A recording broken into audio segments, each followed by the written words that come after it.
Leigh, a massive welcome to the Lead on Purpose podcast. Thanks for having me, James. It's good to be here.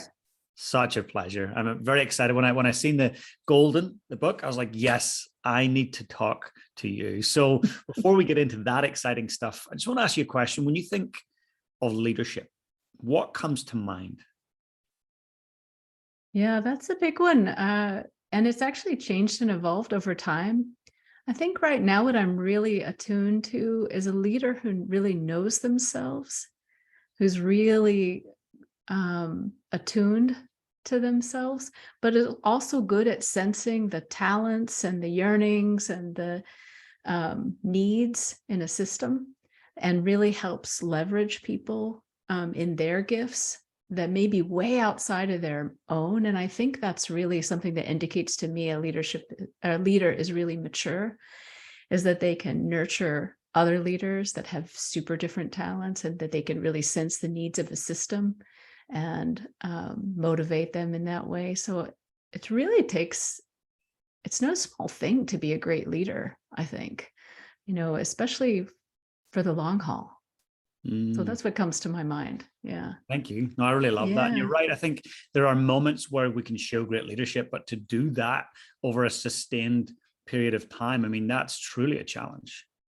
Yeah, that is actually what I'm in the midst of working with. Just, great leaders, great founders who are really trying to create something that long outlasts them, because the need is still there. Say they're removing toxic chemicals from our products and our homes. It's like, how does that organization live without just that one person being the face and the hard work of that? You have to really activate a whole team. Yeah, it's a beautiful thing. We think of leadership, sometimes it's a title, it's CEO, it's director, it's the captain of the ship. But really, from what I hear you saying, it's more so it's ongoing, it's never ending, it's constant growth and curiosity. Absolutely. And you really want to see it in all levels, and every level that there's some ability to express and lead in some way. I think that's where we really see an organization shine. Yeah. And do something 100%. Different. Yeah. Yeah, absolutely. You're right. Great question.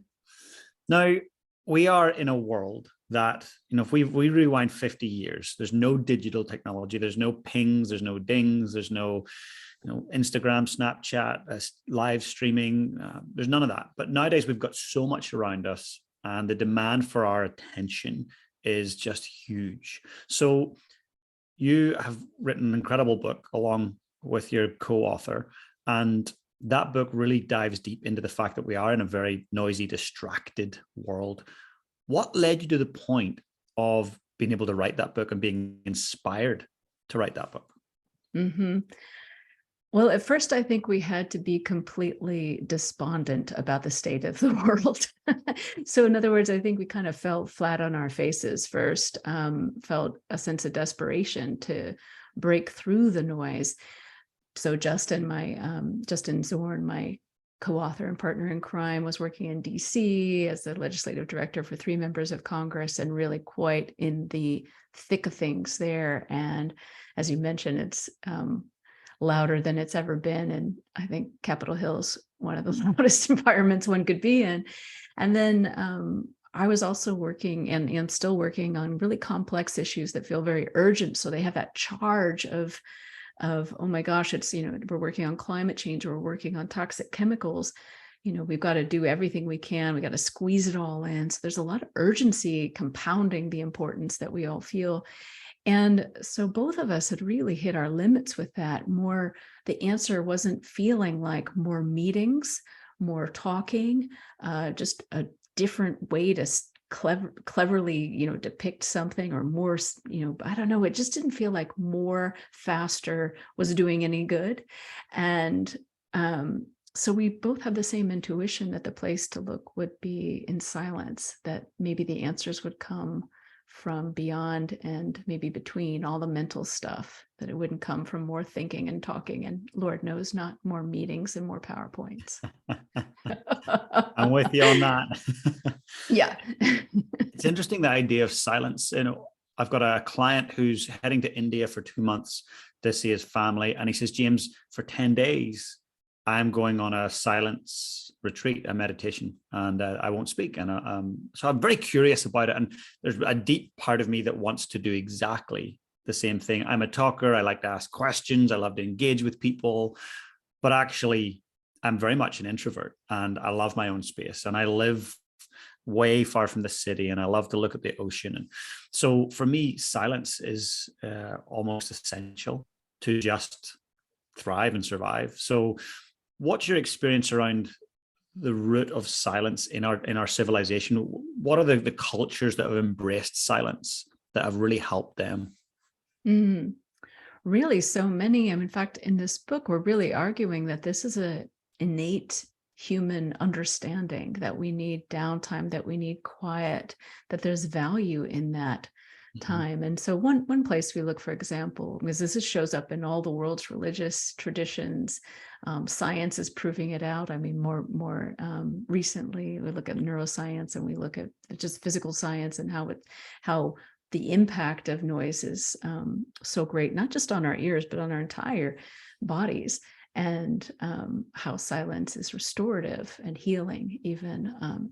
So there's been, conventional wisdom has known this for some time. The science is catching up. We also look at ancient Japanese principle called ma.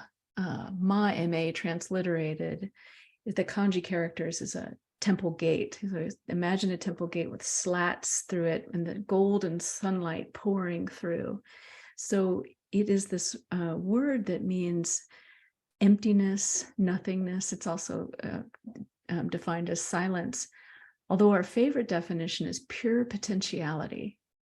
So in those spaces like you're describing, looking out in the ocean, the time of reflection, even what your client is about to go do, that is just like, it's not nothing that's happening in that time, right? It's pure potentiality. And that sentiment is found throughout Japanese aesthetics, for example.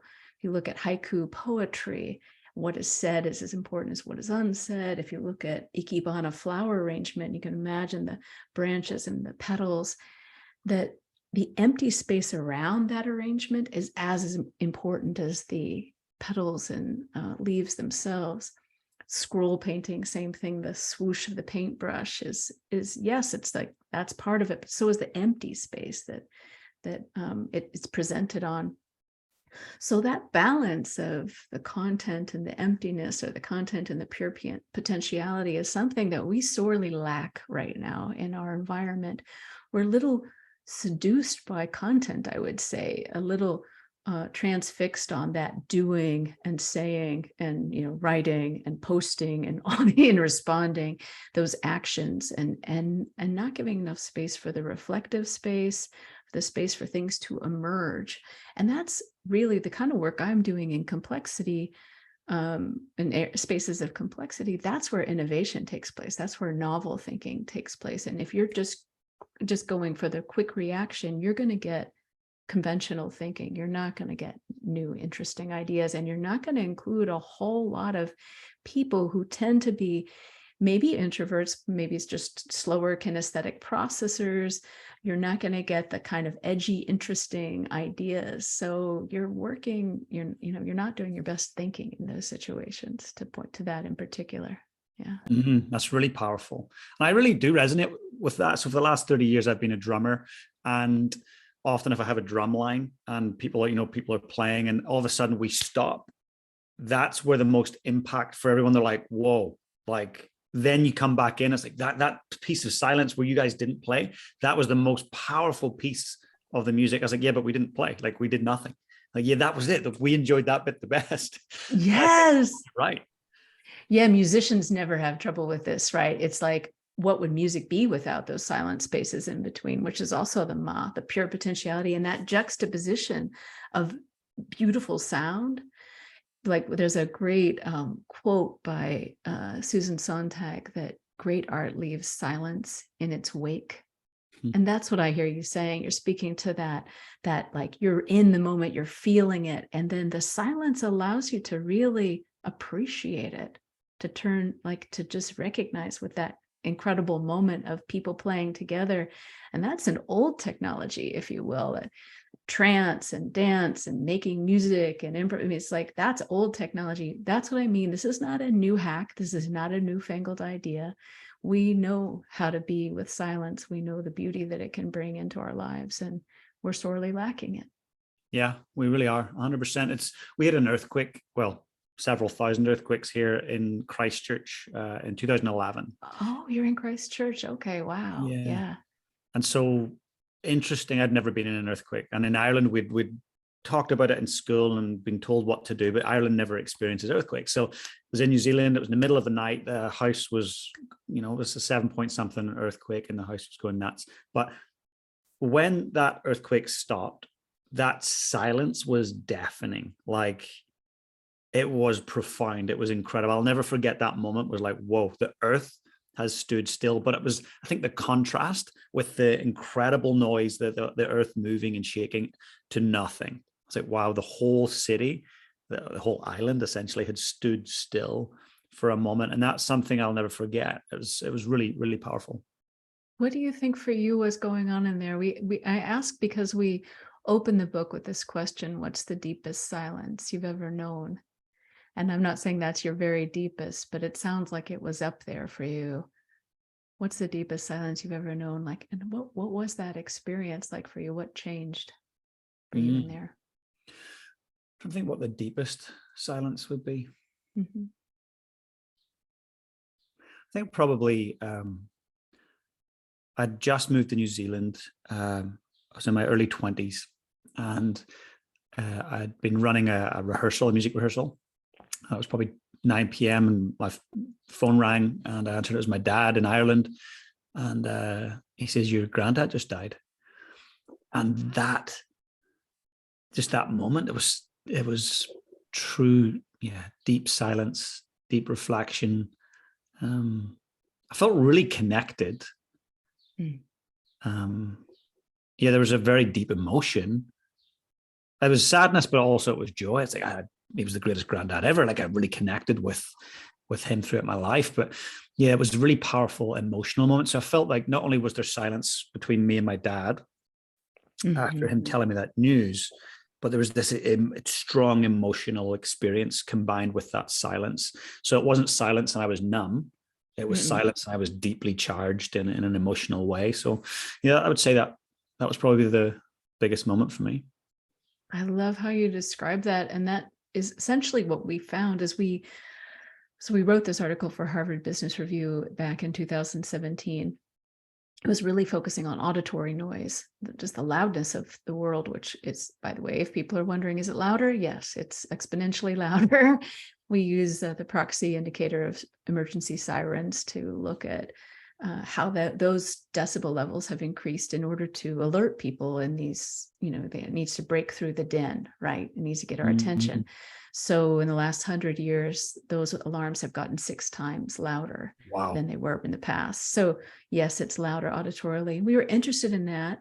And we were interested in this idea, like your client, about, what would it be like to even just not talk for a day, to just not be giving to not be in that constant state of reactivity and needing to post and needing to speak and needed to rest those mental reflexes. So anyway, we wrote a very simple, short article for Harvard Business Review about those ideas, and it went viral. And so we thought, okay, there's something to look at here. And we started asking people, interviewing people, neuroscientists, politicians, poets, executives, a whirling dervish, a man incarcerated on death row, all sorts of amazing people. What's the deepest silence you've ever known? And they pointed us so much further than these auditory moments, right? They took us to things like you described, like births and deaths and moments of awe and moments of profound, connection to nature, to other people. Maybe it's auditorily loud, like maybe they're on the dance floor, like I was this morning, and it's really loud, but you're just kind of lose yourself in the best way. So as we started on that journey and getting those answers, I found that there's actually an emerging area of science, a kind of cross scientific area looking at self-transcendent experiences, where one can feel kind of a shrinking of the egoic small self, the part of ourselves that's always telling us stories about ourselves, but almost an expansion of self too, because even what you just described with your grandfather and your father, and feeling that, these are my words, but sort of that connection to ancestry, to the profundity of that moment, how it was going to shift your whole system, how fortunate you were, the gratitude that was in there, probably the very few words that you and your father needed to convey how huge this was, all in like that moment, all in silence, and how that changed you, and that was the thing to come up. So this doesn't require 10 days of going away. This book isn't for people running off to retreat, although they might enjoy it, and I hope they would. It's really for those of us in the thick of things, in the fullness of this life, and living our lives and just appreciating that silence, making more space for it. Yeah.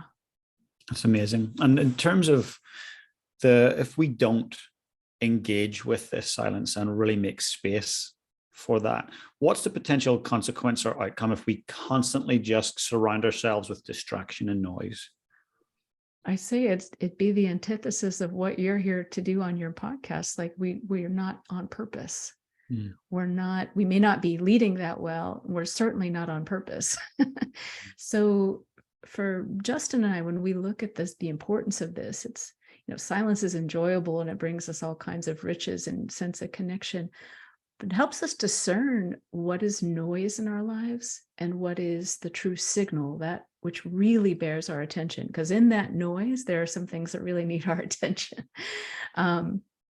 So without that, it's hard to attune to, and the louder it gets, the harder it gets. Like our instruments, I kind of use that type of language, the instrument that is sensing things in the world, it gets kind of cluttered with all the interference and all the static. And so I'll use an example. There's a gentleman who comes in early in the book to describe this, the importance of this. His name is Cyrus Habib. So Cyrus Habib is the son of an Iranian immigrants, was blinded by a childhood disease at age 8, but still went on to go to Yale and was a Rhodes Scholar and just incredible achievements. And after he learned how to read Braille. So he climbed the ladder here in politics and became the lieutenant governor in the second ranking office in the state of Washington by the age of 30. I don't know, let's say young 30s. I'm not remembering the exact date, but by the time he was, in his mid 30s, people were thinking, okay, he's going to run for senator. He's going to run for governor for sure. He's amazing. He's just such a heartful politician, really a rare breed. But when we spoke with him, he had decided not to run for Senate, not to run for governor, but to become a Jesuit novice. Wow. And to take a step back. And he says, yes, politics was loud and yes, it was hard, but I'm not trying to escape here. He was just feeling the sense that he was incapable of discerning what was true, the true signal from his heart is how he described it. So he decided to take those vows and go into a 30-day silent meditation where, what did he notice? He noticed how loud, not the outside environment had been and was no longer, or the informational environment, the dialing for dollars and all the stuff politicians do in this country, but how loud his internal chatter was. So that was the loudest thing. And he was constantly worried, what will people think? And is this crazy? Am I nuts here? And so he spent, if you can imagine, 30 days of listening to that and got really clear that, no, this is where I really want to be. So he will go, no doubt, back out into service. And he's, the Jesuits are known for that. So he'll probably come back out into politics, but with a much clearer sense of what he's here, what his purpose is, and aligning to that. Because his devotion all along has been to, anti-poverty work and all kinds of great work that we could get behind, but he wasn't feeling like he was quite doing, he's getting distracted a little bit.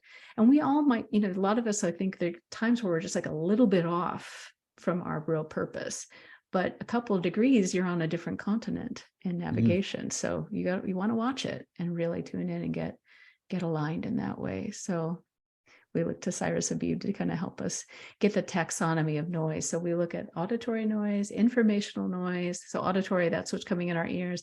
Informational, that which is usually coming at us through our screens. And you mentioned the binging and the pinging. And oh my gosh, so the past CEO of Google estimates that from the dawn of civilization to 2003, we generate as much information every 2 days as we did from the dawn of civilization to 2003. Oh, that's like shocking. Yeah.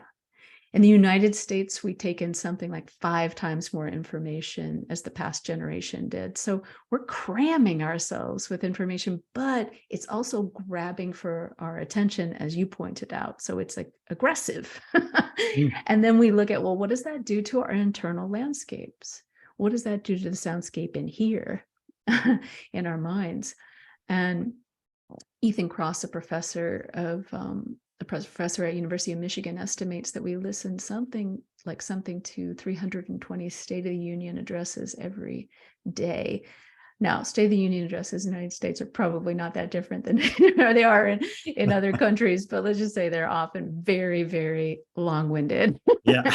And tons of words, tons of promises, very few made and followed through on. So the issue is like there's feedback loops between all this noise. And that's what we're wanting to cut through, create more permission, more space for us to drop into silence and appreciate the many forms it takes. It may be meditation, which we hit upon as one of the ways, but this is really a non-meditator's guide to getting beyond the noise. We're interested in all the other ways that people find silence in their days, which could be flow states, it could be moments of awe. It could be any number of things. I'm very excited to look at some of those. And before we look at some of those options for people, I was just thinking about the well-being of today's workforce, in the corporate world, the amount of anxiety, the amount of people taking sick days that are mental health related. So in your studies and research, have you seen connections between all this noise and urgency and our essentially pandemic of anxiety? Yeah, and that's really how we're defining internal noise, is that rumination, fixation, anxiety and depression, which seems to be quite on the rise. I would say it's a pretty new area of study in terms of the link to the neuroscience, but neuroscientists are interested, what are the states in which we are not preoccupied with all that internal chatter? What's happening in the brain when we measure it? Is the activity of the prefrontal cortex, downregulated, which some people hypothesize transient hypofrontality is one of the theories. And then others say, well, this has more to do with attentional networks firing in a different way. Maybe that's what's happening. And others look at the default mode network being deregulated. And so thanks to a lot of studies that are taking place with meditators, with people using mind expanding drugs, like psilocybin and other LSD and other things, they're getting to map the brain and some of what we thought was true, like, oh, when you're taking psilocybin, for example, it looks like a dreaming brain. It's really active. It's like, actually, no, the default mode network, that's the area of the brain, the me network, it's sometimes called, where we tell our stories about ourselves. That area of the brain is actually quite quiet, not silent, because actually a silent brain is a dead brain. So you don't want that. You don't want that. So this is why it's such an interesting area to be looking at, is like, what is happening in the brain? What is not happening in the brain? Why is it that it feels silent and quiet to us? And what are some of those activities? So looking at self-transcendent experiences there, I mentioned flow states. So that's what's so lovely about looking at flow states. I mean, it's hard to measure that because you're usually, like maybe you're on a ball court or maybe you're skiing and there's not the machinery for that yet. But we know, like, it's a pretty universal experience. Most people know what it's like to be in a state of flow, at least from time to time. Some people really know that space really well. Other people talk about moments of awe, and where you might be looking out some beautiful, vast, landscape, or maybe you're contemplating something like string theory, and you're just like, whoa.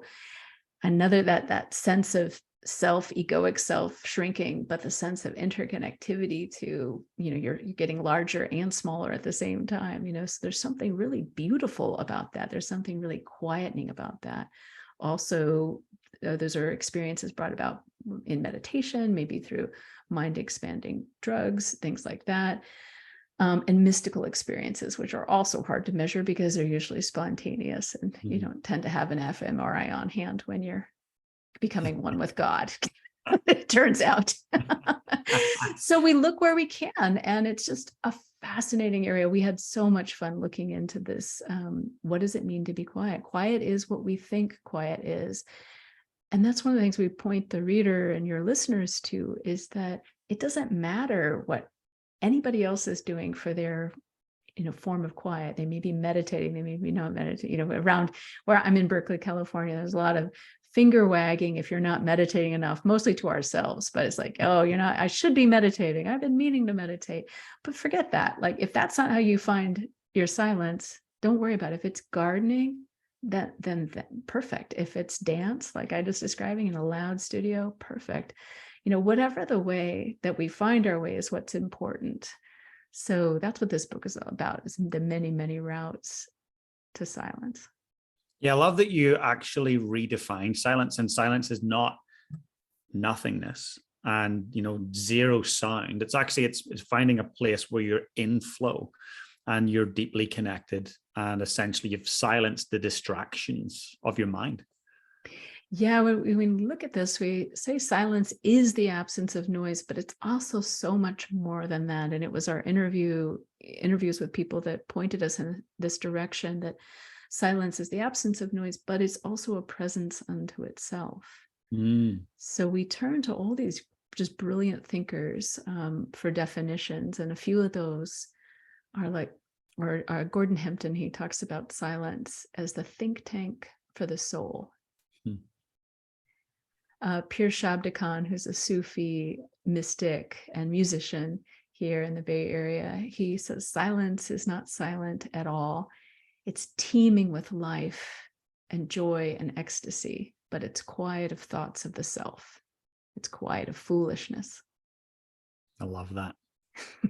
Yeah, that's so powerful. It is. And we just had a blast talking to people with their definitions. And that's, of course, another thing we love, for people to find their own way to silence. What is silence for you?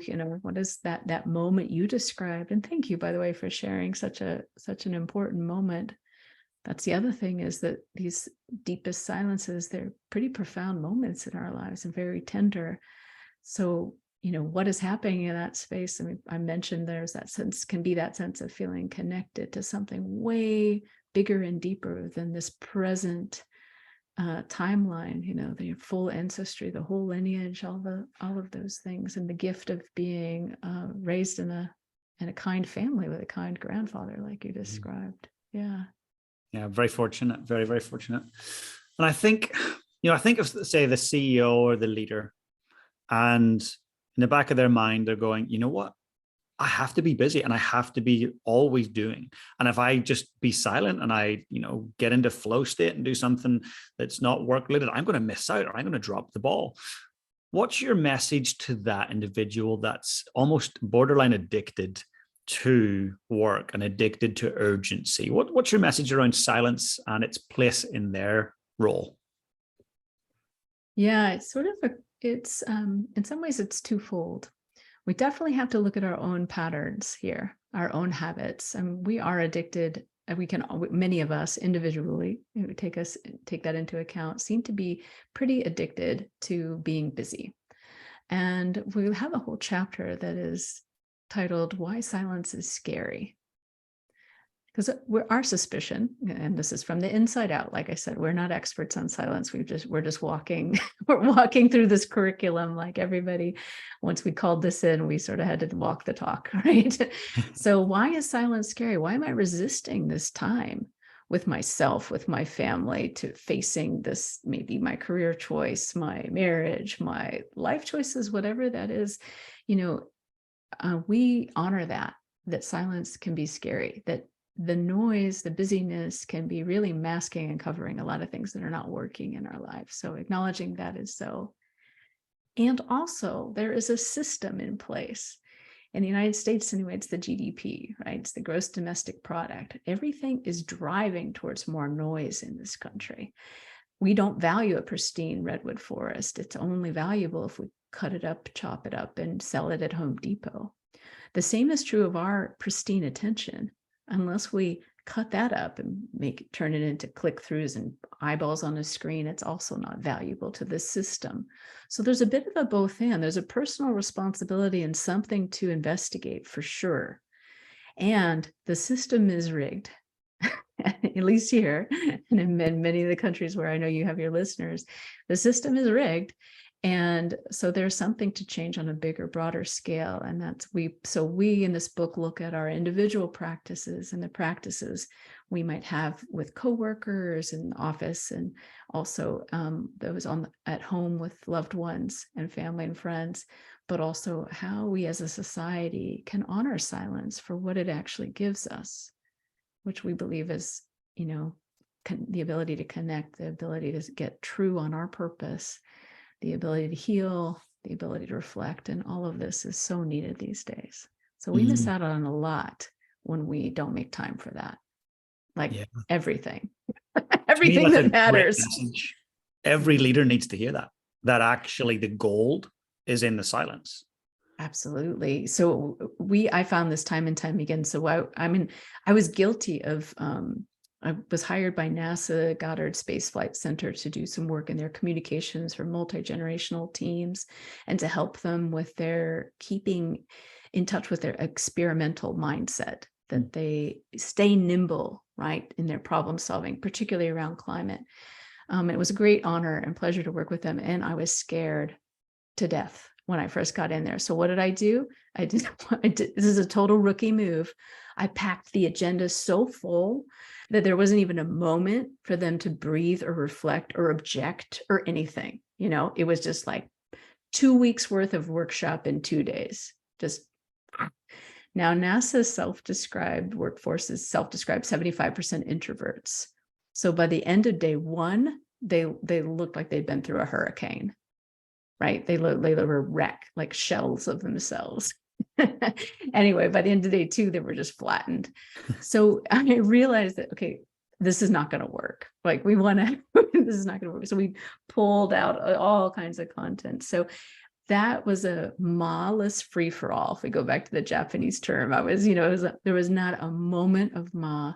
So we really like to encourage people in the workplace to bring in ma. Now, if you think about those types of meetings where you're trying to idea generate, if you can actually build in some time for reflection, maybe it's just for the introverts to do some personal reflection, everybody to do some personal reflection to make it friendly to the introverts, and then share ideas, or maybe it's you post ideas and have some quiet reflection and even anonymous kind of voting and things like that, or sleep on it for a night, come back the next day.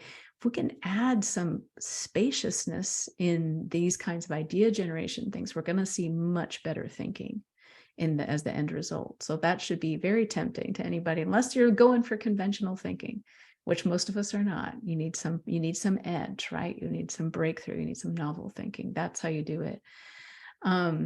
Also looking at our schedules in a day. Many of us, especially, now with Zoom, we're going Zoom to Zoom to Zoom to Zoom, and here we are, we're tethered to these, to these computers. We can't even move about, can't even, quite stretch and things like that. So we need to build in time for preparation, for reflection and integration on the other side. We need to do things a little differently than we are. So even thinking about just what used to be the smoke break, right? Bringing in these little moments for resetting, reflecting, connecting to ourselves, connecting to our breath, just getting a nice glass of water, or stepping outside into the rays of the sun and connecting to the sounds, in the wind, birds, bird song, bees. It just, even like that can be a reset mentally and can bring a lot to what comes next. Really powerful. What does a day look like, or a week look like in your life? What kind of space do you create in between the noise and in between the commitments of parenthood and your professional career? What do you do? Mm-hmm. Well, I really look, and we do this in the book as well, we're looking at micro moments. So there really are these tiny, we have a little chapter called The Healthy Successor to the Smoke Break, where I confess that I was a smoker. And it's not so much that, it's that I loved being a smoker. Like I loved the ritual of a deep inhale and a deep exhale. It's, that break built in the day. And I was working in crisis, high stress work, right? Crisis shelters for runaway youth and battered women at different times. So it was a real need to have that moment, but I'm glad I quit. But when I quit smoking, I also quit taking those breaks until now, right? Until recently, until I realized, oh my gosh, my body can't stand being at a desk for this long. I actually need to move. I'm a dancer and a choreographer. Like I actually cannot be tied to a desk like this. So movement, little movement, stepping out into the garden, watching bumblebees, things like that. Just like, doesn't have to be big or complicated. It definitely doesn't need like rules and tools and of, bells and cushions and specialized things, just whatever brings you joy. So those micro moments are pretty important. And then I think there's something there to be just said about really deeper, more immersive practices. So one that I really love, I mentioned Gordon Hempton before. He's the one who defined silence as the think tank for the soul. He talks about taking his to-do list out for a hike. So he has this, I guess he keeps some pretty hefty to-do lists. And when they get to a certain length, he's like, okay, I got to stop. I'm going to print it out. I'm going to take it out as far into the woods for him. He goes out into the Hoh rainforest in Washington State. And it's one of the quietest places on earth. He, according to his, instrumentation and his recordings, which is what he does professionally. So he heads out there and he lets himself be immersed in that quiet and that silence. For him, nature is one of his places of quiet. And after he really feels this, the effect of it, he'll take that to-do list out, unfold it, and start slashing all these things that he just doesn't want to do, doesn't feel important from this place. From his desk, he's convinced he has to do it, and it's the most important thing. From there, from the quiet, he sees otherwise. And so the last time we talked to him, he had removed something like 5 months of work that he swore to us felt really important at his desk. But in that space, not so much.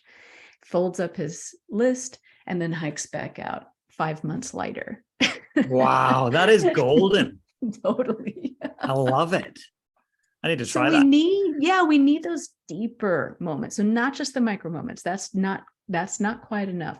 We also need to build some capacity with to be with ourselves in that place, to be, real with what we're actually devoting and putting our time to, and what that trajectory is. Is it on course, or is that couple degrees off course, like I talked about, that's going to send you into a different continent eventually? Mm-hmm. And I just want to say for the listener that's listening right now, you're probably on your phone. So please take a moment, get the phone and go to Amazon or whatever book reseller that you like to go to, and download a copy, buy a copy. If you'd prefer to listen on Audible, go to Audible and search for Golden. And it's going to do you good. It's going to do yourself, your family, your colleagues, the people that you lead and love. There's going to be gold in the book. Aww. So thank you so much for taking the time to actually create the research, to create the outcomes from the research, to put the book together, to give us access to that, because we are too noisy, too busy, too distracted to go and find that for ourselves. And for you to bring it together in such an incredibly distilled and powerful way. Like I read Arianna Huffington's testimonial. It was just like, wow, mind blowing. And Pema Chodron as well. Like, yeah. The who's who of well-being and spirituality, just singing your praises speaks volumes about the quality of your work and the importance of your work.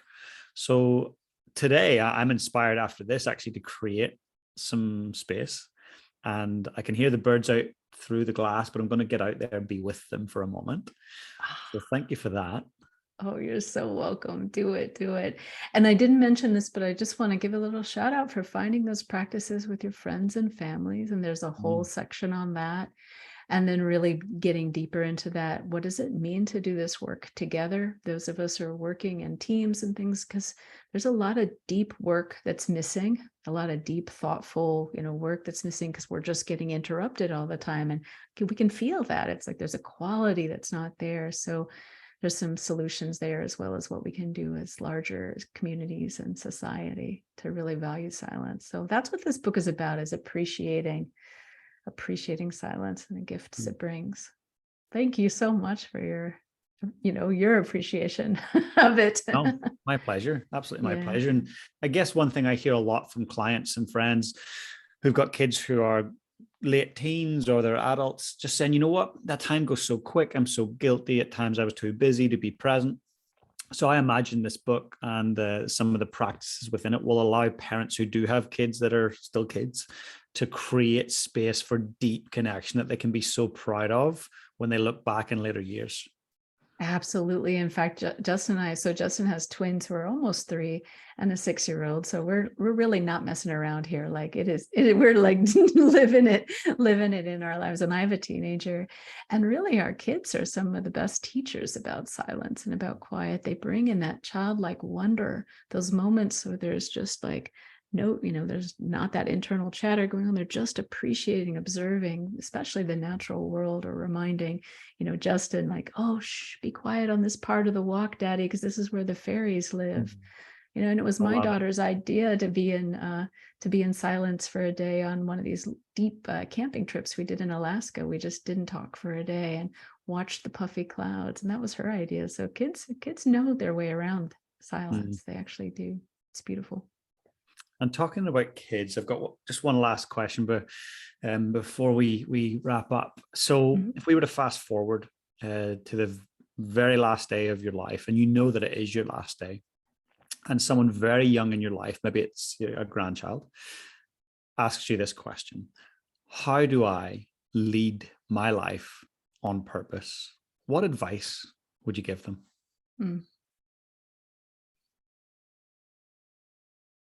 I feel weepy. Yeah, you asking me that question. For me, it feels increasingly that it is about giving oneself full permission to do what it takes to tune in. So there's that space to reflect upon it. So when we're scrambling out there for the answer on leading on purpose, it's very confusing, right? It gets very loud and we don't get very far. So really giving oneself full permission to take the time, whatever that looks like. So that may be quiet reflection, that may be following this kind of bizarre area of interest or passion, but you don't know where it's going to lead, but yeah, you're just following that inspiration. So I think there'd be something about that for them, just to really follow that energy, notice and honor it. And when you're not sure, to just give yourself the ability to slow down and listen and tune into what's being asked of you. That's beautiful. Thank you so much for sharing that. And thank you for sharing your space and your time. I really appreciate it. It's been a joy. Thank you. My pleasure. We'll talk again soon. Hey guys, if you enjoyed the content today, please smash that subscribe button below. And if you want to become part of my community, I've got an amazing free Facebook group. Please come and join us. The link is in the description below. And also, if you've got any questions about today's session, I'd love to know. Just comment below and I'll be sure to get back to you guys. Have the most amazing day.